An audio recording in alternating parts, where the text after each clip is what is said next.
Welcome to the Knowledge Base Ninjas podcast, where Gauri Ramkumar of Document 360 finds the best SaaS self-service knowledge bases in the world and then interviews their creators. Let's get started with today's episode. Good day, everyone. Our guest today is Gideon Berensmeyer, technical writer at Sisense. Sisense is a business analytics software company. So welcome, Gideon, to Knowledge Base Ninjas podcast. How are you doing today? I'm great, thank you. And thank you for having me. Fantastic. So great. So let's get started by a quick introduction to yourself, and please help me understand what's your business, if you'd like to talk more about your company. Sure. So I'm located here in Tel Aviv, Israel. I've been doing technical writing and documentation for about just over 10 years now. Currently, as you mentioned, I'm at Sisense. We're a BI analytics company. We're a full stack BI analytics company. And so what that means is, we enable our users to connect to their data sources, so SQL databases, CSV files, whatever, bring that data into Sisense, model the data and prep it, and then create dashboards for their end users. So once a dashboard's ready, a common use case are sales managers, for example, who want to know what their quarterly revenue is year after year. And so we, no matter where their data is located, we enable them to be able to create dashboards to enable their end users to get that kind of business intelligence information. Fantastic. Very interesting. So please let me know, how did you initially got into documentation? Sure. So originally I'm from the US, though I studied in England, so I've been bouncing around the world for a while. I studied actually politics and philosophy.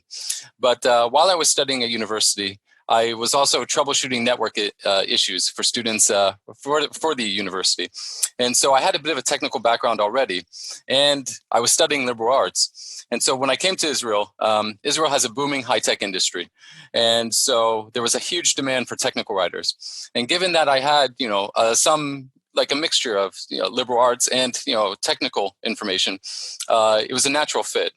And once I moved here, I also moved into an area with a lot of, technical writers who were ex-Americans or ex-Brits. And a lot of them had actually moved into documentation. So it actually just kind of, fell into my hands that way. All right. That's great. That's great. So as a process, how would you define your documentation process, and who do you normally get involved in it? Okay, so this is actually interesting. I've worked in several companies, and I've been under several different departments. So I've been under support, I've been under marketing, and currently I'm sitting under product. Initially, I was a bit skeptical about working under a product because I'm used to documentation having a role of like a tier 0 in terms of support. So typically, I worked under departments where my job was to reduce incoming tickets for support agents. And so when I came under product, I didn't really have that role specifically. Since joining the product team, though, it's like I've been introduced to some of the advantages of it, which is I'm introduced to the features that we're developing in the product that we're developing a lot earlier. So whereas other companies, if I was under support, I would kind of get the feature after it had already been developed or was very close to being completed. Now I'm involved much earlier in the process. So I work with the product managers who they speak to their customers, they define the requirements. I then work with the UX team. And as I'm working with the UX team, we're writing the microcopy, all the tooltips, the error messages, the text you see in the UI. And at the same time, we're also learning about the feature. So once we get all the information from the product, the relevant product manager, and some other SMEs that might be involved, I complete the microcopy, and then I start working on the actual documentation. And so I'm involved much earlier in the process, and it gives me a lot more influence into features. So maybe if I was in a different position and the feature was already ready, I would say, hey, this text doesn't look good. We need to fix this. And now, because I'm involved much earlier, I can raise those red flags a lot earlier. And it gives me some say in the user experience that our users have. All right. That looks very, very structured, Gideon, to be really honest. Fantastic. So in terms of important factors, what do you consider apart from making sure you're talking to all the relevant team members while creating documentation for your SaaS business? Okay, so all of our documentation is online. And so there are a few things that are really important. So one of the main ones is searchability. Like I review Google Analytics, I see information about our users, and 70% of my audience are returning users to the site. So, based on that, I assume they're not looking to, come into the site and read a whole, long table of contents and, select through all these topics that I have. Rather, they're searching for something specific. They have a certain problem that they want to fix. And the search that we have at Sisense is integrated with Google. So everything's indexed through Google. So you can get to our site by just Googling Sisense documentation and then arriving and finding whatever you need. Or you can also come and use the search functionality that we've added into the documentation, which is also indexed by Google. So whenever I'm writing documentation, I have to keep in mind that the user needs to be able to find it through internet search. And so to do that, I'm speaking with the SMEs, I'm speaking with the product managers who spoke to the customers when developing a feature. And I'm also going through support tickets. So I have a support agent account myself. And so in the mornings, when I'm, just getting into the office and warming up, I can go through support tickets and see what kind of trouble customers are having. I can see, that they were looking for some sort of topic and they couldn't find it. And so what I can do there is also grab keywords that I can put into the documentation. I can put them into the title. I can put them into the main body of the text. But so one of the big things with online documentation is searchability, because if your customers can't find it, given the vast amount of documentation we have, it's really difficult. As our documentation's online, another important thing is, obviously just keep it up to date. These aren't PDFs we're, shipping out to customers. These, the documentation is being used every single day. I see, thousands of users coming into the site per month. And so the documentation, of course, needs to be up to date. And one last thing, because the documentation's online, it has to be concise. It has to get straight to the point. There's no real marketing content in my documentation. I keep the content very, very focused, because people, if they're already searching the site, chances are they're trying to fix something, and they're probably already a bit frustrated anyway, or they're a bit confused. So either way, they're not looking to read tens and tens of pages of content. They're looking for something very specific, and you have to keep the content very concise. Very true, very true. So you don't want to add too many things, but come to the point precisely. Fantastic. Exactly. Super. So you being an online documentation, and given the nature of your business, what role does documentation have in your customer success or service strategy? Okay, so again, because I'm under product, it's a bit different. When I was under support, at other companies, again, my job was just reduce tickets, give documentation, help the users, reduce tickets. Again, because I'm under product, my role is, it's a bit twofold here. So on one side, I am also trying to reduce tickets. Customers, again, are looking to troubleshoot something. So I am, measured against that as well. So I need to reduce tickets, help customers solve problems, and try to prevent, try to enable customers to be able to do whatever they need to do by themselves. On the other hand, because I'm also working for product, the product managers want to push their features. They want to, promote them. They want to make it easy for a customer to get a hold of it, to learn about it, and then implement it. So the other side of what I'm doing now is trying to make the documentation really as sufficient as possible, so a customer can just come to it, read, get all the information they need, and be able to deploy Sisense or provide analytics to their end users. So my strategy is, again, twofold. One is reduce tickets, and second is enable our customers to be able to use Sisense. Great. So, so just continuing that topic. So what kind of reduction in workload have you seen since introducing a quality documentation?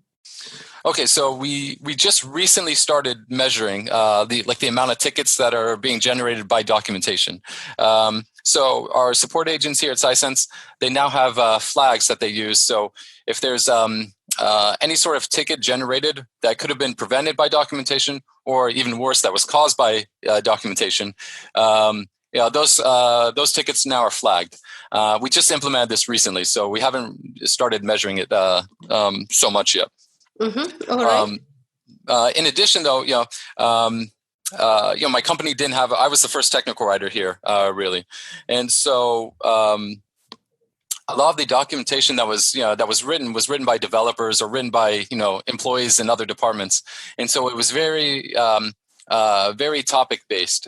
And so if you saw like a feature in the UI, there was documentation for it. But Sisense it's a very deep product, and so there are certain features that aren't necessarily present in the UI. For example, if you want to migrate your Sisense to another environment or something like that, there isn't really a button in the UI that does that. And so I've prepared the documentation so it's more task oriented. And so we tried to reduce the amount of tickets through task oriented documentation as opposed to topic oriented documentation.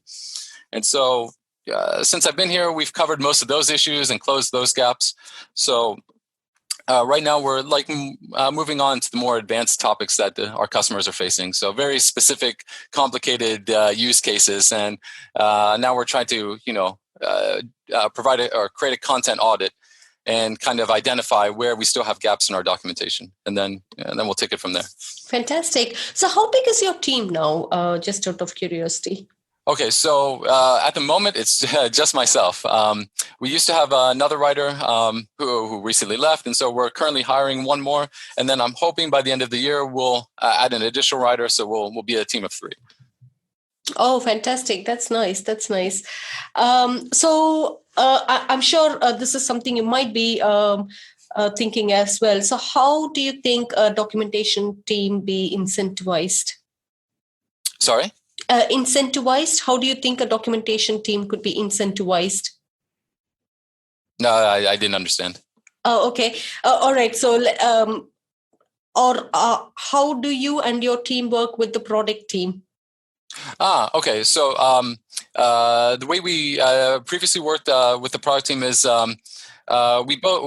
we split the work in such a way that we were working with the same product managers, and so we were very focused and we specialized in different areas of the product.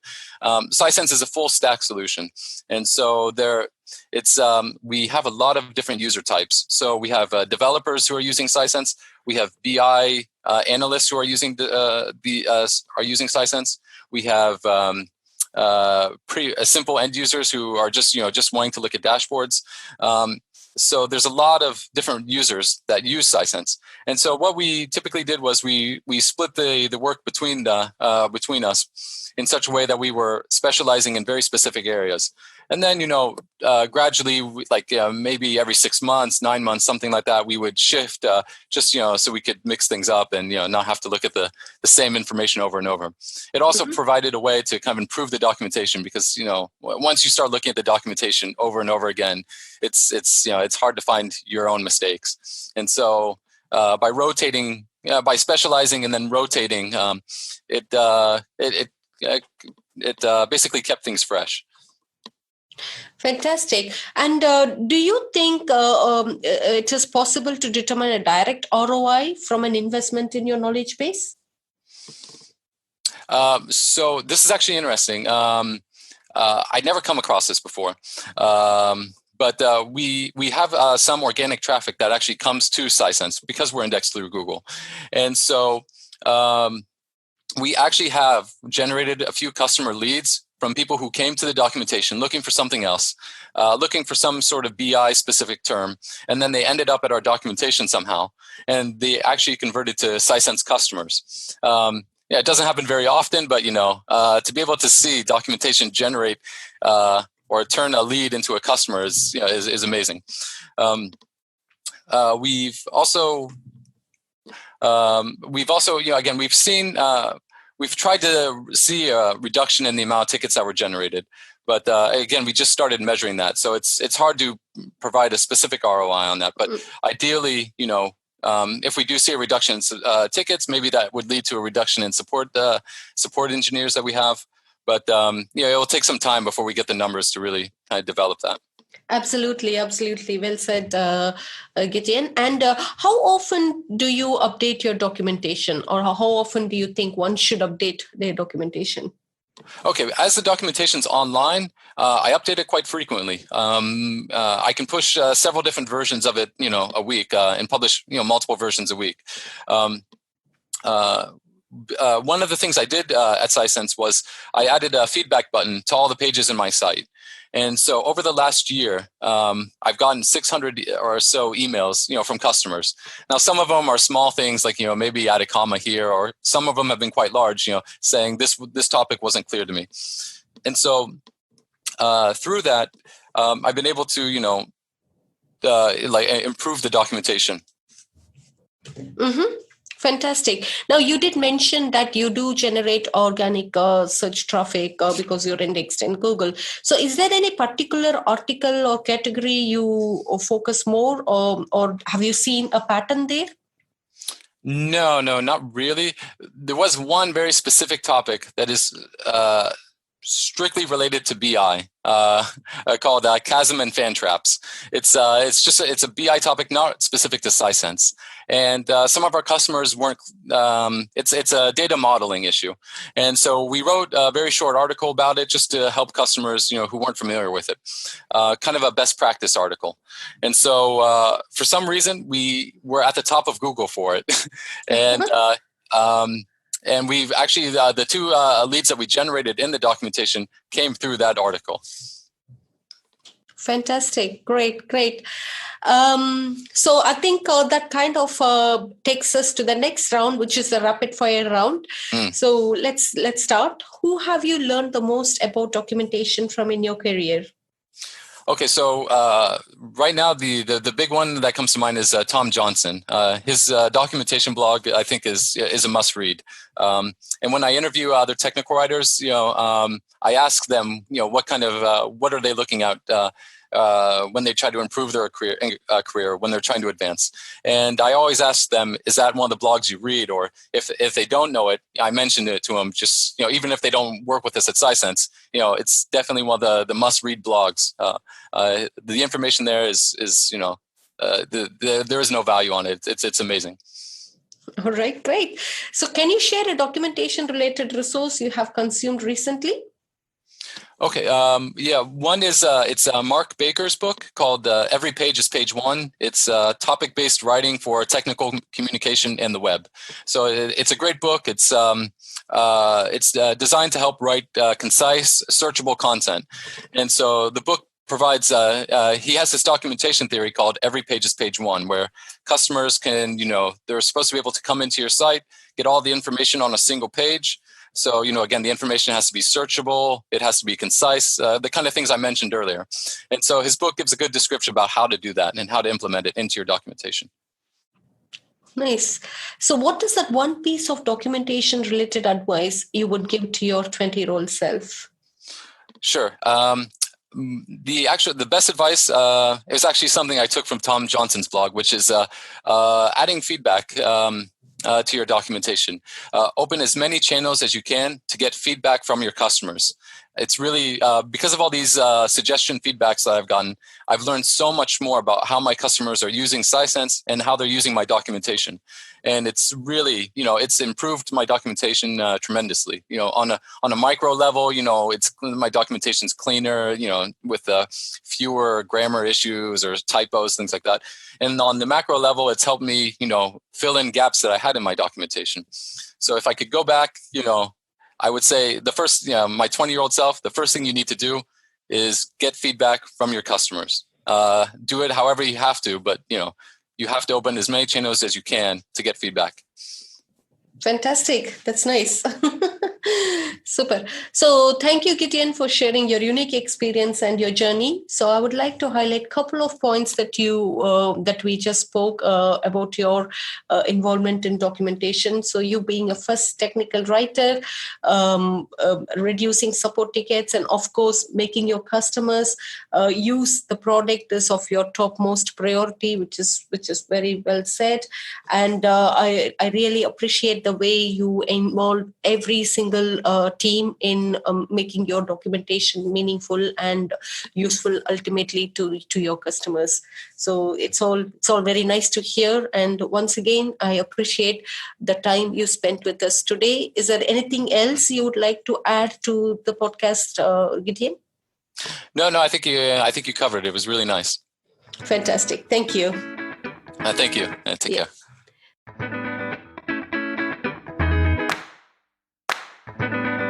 Thanks for listening to today's episode of the Knowledge Base Ninjas podcast. Please head to iTunes, rate, and provide honest feedback on the podcast. See you next week.